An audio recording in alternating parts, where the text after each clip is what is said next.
It was a sweltering summer day in the quiet suburban town of Oakwood, and the streets were alive with the hum of lawnmowers and the laughter of children playing in their yards. On one corner of Elmwood Avenue, a small lemonade stand sat under the shade of a large oak tree. It wasn't just any lemonade stand, though. This one belonged to 10-year-old Emily Thompson, a brave girl with a heart as big as her smile, who was determined to sell lemonade not for pocket money, but for something much more important: her own chemotherapy treatment.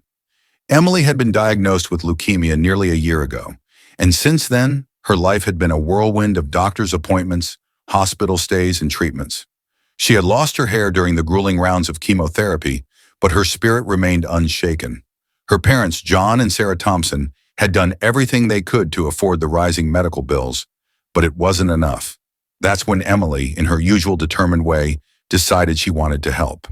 "Mom, I want to do something too," Emily had said one night as they sat at the dinner table. "I want to help pay for my chemo." Her mother's eyes had filled with tears. "Oh, sweetheart, you don't need to worry about that. We're doing everything we can." But Emily had made up her mind. "I want to sell lemonade. People love lemonade in the summer, and maybe I can make enough to help." Her father, always one to support Emily's wild ideas, had smiled and said, "Well, I think that's a great idea. Let's set up the best lemonade stand this town has ever seen." And so the next weekend, the lemonade stand was up and running.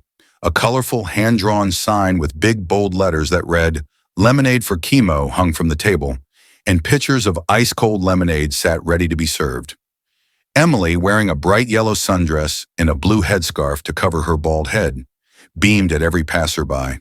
People in the neighborhood knew Emily's story, and many came by to buy a cup of lemonade and show their support. Some gave more than the 50 cents she was asking, dropping $5 bills into the donation jar. Others brought baked goods to sell alongside the lemonade. The outpouring of kindness lifted Emily's spirits, and for a moment, the worries of her illness seemed far away. As the day wore on, the summer sun beat down harder, and the crowd thinned out. Emily sat at her lemonade stand, her enthusiasm starting to wane as the heat took its toll. She wiped the sweat from her brow and looked down the street, hoping for more customers. That's when she saw him. A tall figure in a cowboy hat and aviator sunglasses was walking down the sidewalk. He moved slowly, like a man in no particular rush, his hands in the pockets of his worn denim jeans. Emily squinted, trying to make out his face. He looked familiar, but she couldn't quite place him. "Mom," she whispered, tugging on her mother's sleeve. "Look at that man. Doesn't he look like someone famous?" Her mother glanced up and gasped. "Oh my God, Emily! That's Clint Eastwood." Emily's eyes widened in disbelief. She had seen Clint Eastwood in movies before. Her dad was a huge fan of the old westerns. But what would a Hollywood legend be doing in their small town? As if in answer to her unspoken question, Clint Eastwood walked straight toward Emily's lemonade stand. The few people still lingering nearby noticed him too, and whispers of excitement spread through the crowd. Phones came out, cameras at the ready, as the iconic actor approached the stand. "Afternoon," he said in his gravelly voice, taking off his sunglasses and looking down at Emily. His piercing blue eyes, though older now, still held the same steely determination that had made him famous in countless films. "I hear you're selling lemonade?" Emily was momentarily starstruck.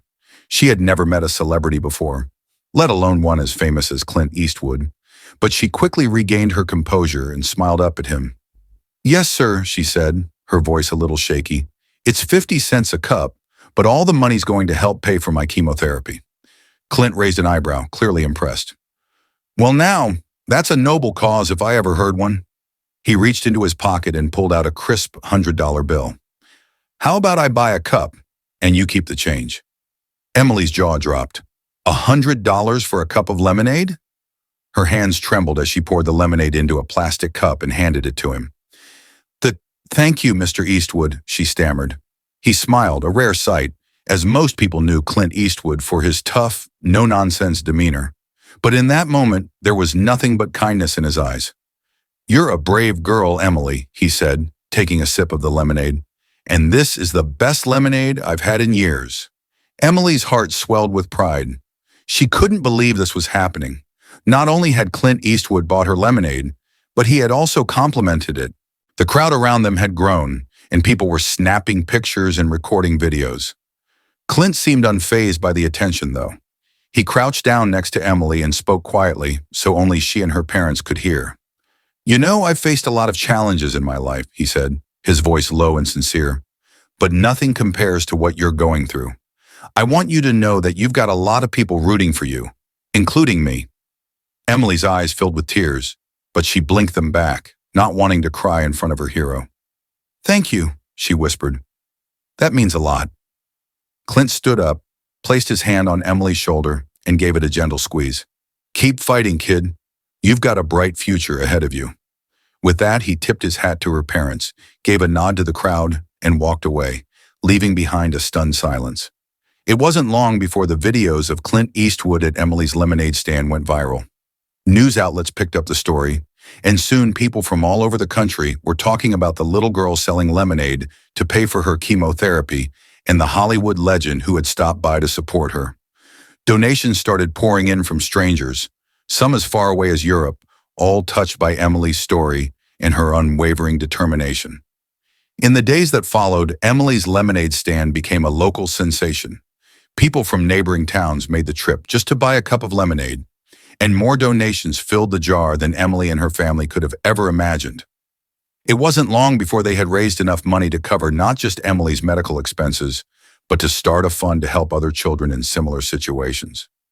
But for Emily, the best part of the whole experience wasn't the money or the fame. It was the knowledge that people cared, that even in her darkest moments, she wasn't alone.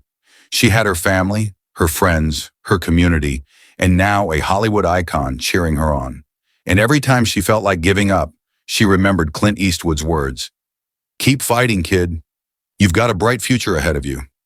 With that in mind, Emily faced her next round of chemotherapy with renewed strength and hope, knowing that no matter what challenges lay ahead, she had already proven to herself and the world that she was strong enough to overcome them.